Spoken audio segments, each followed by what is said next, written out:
যে ইবাদতে কষ্ট বেশি ওই ইবাদতে সওয়াব বেশি হয়। আজকে যে কষ্ট পাচ্ছেন মনে করবেন আমি দুইটা তাফসীর শুনলে যেরকম সওয়াব পেতাম আজকে একটা তাই হবে ইনশাআল্লাহ। বিশ্বনবী মসজিদে নববীতে প্রবেশ করে দেখলেন কিছু মানুষ আল্লাহর কোরআনে কারিম নিয়ে আলোচনা করছে। বাম দিকে তাকিয়ে দেখলেন কিছু মানুষ জিকির করছে। আল্লাহর নবী বলেন দুইটা দল ভালো কাজে আছে, সবচাইতে উত্তম কাজে আছে যারা কোরআন নিয়ে চিন্তা ভাবনা করছে।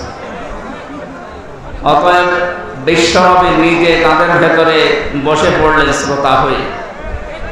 আপনি চিন্তা করেন তো এই অনুষ্ঠানের দাম এখন কোন জায়গায় গিয়ে পৌঁছিয়েছে। আমাদের নবী মুহাম্মদ রাসূলুল্লাহ সাল্লাল্লাহু আলাইহি ওয়াসাল্লাম যদি বেঁচে থাকতেন আর এই যশোরের কেশবপুরের এই চিংড়া মির্জাপুর এলাকা দিয়ে যদি হেঁটে যেতেন, কোরআনের ইজ্জতে এখানে তিনি শ্রোতা হয়ে বসে পড়তেন। এরকম একটা দামি জায়গায় আল্লাহ আমাদেরকে বসালেন, বলেন আলহামদুলিল্লাহ। যার রুহের মাগফিরাত কামনা করার জন্য তাফসীর মাহফিল এলাকার যুবকেরা দিয়েছে। বাংলাদেশের দ্বিতীয় স্বাধীনতা আমরা যেটা বলছি যে যুবকদের মাধ্যমে আল্লাহ আমাদেরকে দিলেন। জালেমের এই জুলুম নিঃশেষ করে ইসলামের একটা সূর্য উঠতে যাচ্ছে বাংলাদেশে। যে যুবকগুলো নিজের জীবন পর্যন্ত দিয়ে গেলেন, আল্লাহ যুবকদেরকে শাহাদাতের সর্বোচ্চ মাকাম যেন দান করে।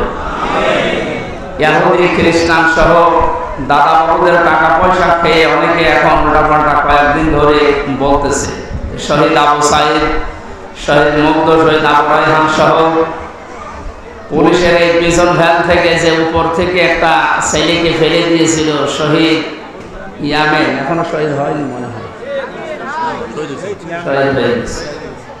এই দৃশ্য থেকে তামাম দুনিয়ার মানবতা কান্না করেছে। কি অবস্থা বলেন তো, উপর থেকে মনে হচ্ছে কুকুরের বাচ্চা ফেলে দিচ্ছে।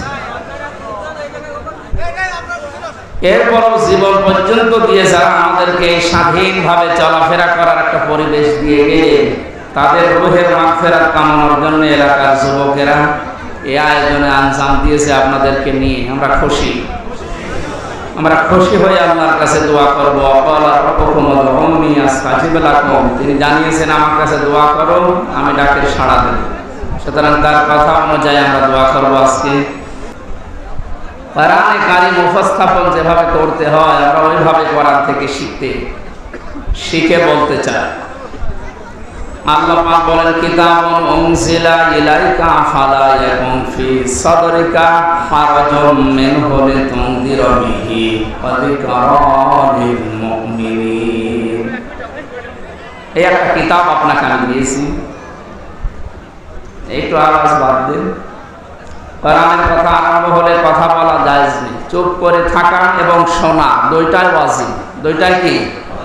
সুতরাং আপনি ওয়াজিব তরক করলে বেতের নাম ছেড়ে দিলে যেমন গুনাহ হয়, এখানে এখন কথা বললে অন্তত যতক্ষণ কোরআন আমি চালাবো এবং যদি না শোনেন আপনার গুনাহ হবে। ওয়াজিব তরক করার জন্য একেবারে নীরব নিস্তব্ধ হয়ে যায়।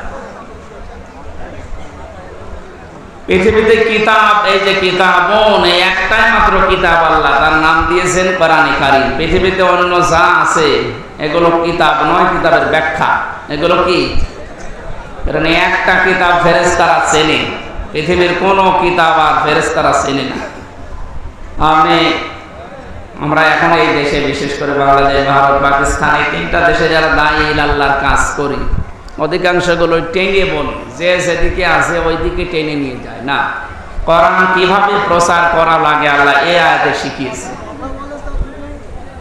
আল্লাহ তাআলা বলেন কিতাবুন, এই একটা মাত্র কিতাব, উনজিলা ইলাইকা, যেটা আপনার প্রতি আমি নাযিল করেছি। তাহলে এই আয়াত দ্বারা বোঝা যায় পৃথিবীতে কিতাব আল্লাহ পাঠিয়েছেন শুধুমাত্র একটা। আর এখন দুনিয়া যত আছে এগুলো আর কিতাব নয়, কিতাবের ব্যাখ্যা। কি বলেন তো? এ পর্যন্ত শেষ না, আমি যে কথা বলি ওখান থেকে একটা শিক্ষা নিয়ে আসি, নিরপেক্ষ দৃষ্টি নিয়ে আপনি দেখবেন। কিতাব আল্লাহ বললেন কয়টা বলেন তো? সবাই বলেন। রাসূলুল্লাহকে আল্লাহ আদেশ দিচ্ছেন ইয়া আইয়ুহার রাসূল বাল্লিগ মা উনজিলা ইলাইকা মির রাব্বিক, হে নবী আপনাকে আমি যে কিতাব দিয়েছি ওই কিতাব আপনার প্রতি যেটা আমি নাজিল করেছি ওইটা আপনি বাল্লিগ তাবলিগ করেন, প্রচার করেন, ওটা মানুষের ভেতরে পৌঁছিয়ে দেন। এই আয়াত আর এই আয়াত, এই দুইটা সামনে রাখলে এক বাক্যে বলা যাচ্ছে আল্লাহর পক্ষ থেকে আমাদের কাছে যেটা এসেছে তার নাম কোরআন শরীফ। বলেন কি? ওয়াইল্লাম তাফআল ফামা বাল্লাগতা রিসালাতা, আপনি যদি কোরআনের তাবলীগ না করেন, কোরআন প্রচার না করেন, কোরআনের প্রসার না ঘটান, রিসালাতের যে বিশাল দায়িত্ব নিয়ে আপনাকে আমি পাঠিয়েছিলাম ওটা আপনি পালনই করেননি। আমি জানি কোরআন প্রচার করতে গিয়ে বহু সমস্যার সম্মুখীন হবেন, বাধা আসবে, যেটা 17 বছর আমি পেলাম। এই যশোরে কতদিন পর্যন্ত আমারে আসতে দেয়নি। কিছুদিন আগেও যিনি দায়িত্বে ছিলেন আল্লাহর একটা অভিশপ্ত বান্দা, এই মলয় কুমার না পলয় কুমার, কি নাম এদের নাম বলা পুরস্কার, বহু তাফসীর মাহফিলে যশোরে আমির হামজা নাম দেখলে 144 ধারা দিয়ে দিত। এখন আল্লাহ ওরে 144 ধারা দিচ্ছে। ওরা যদি সত্যিই কেউ পায় টিকে রেখে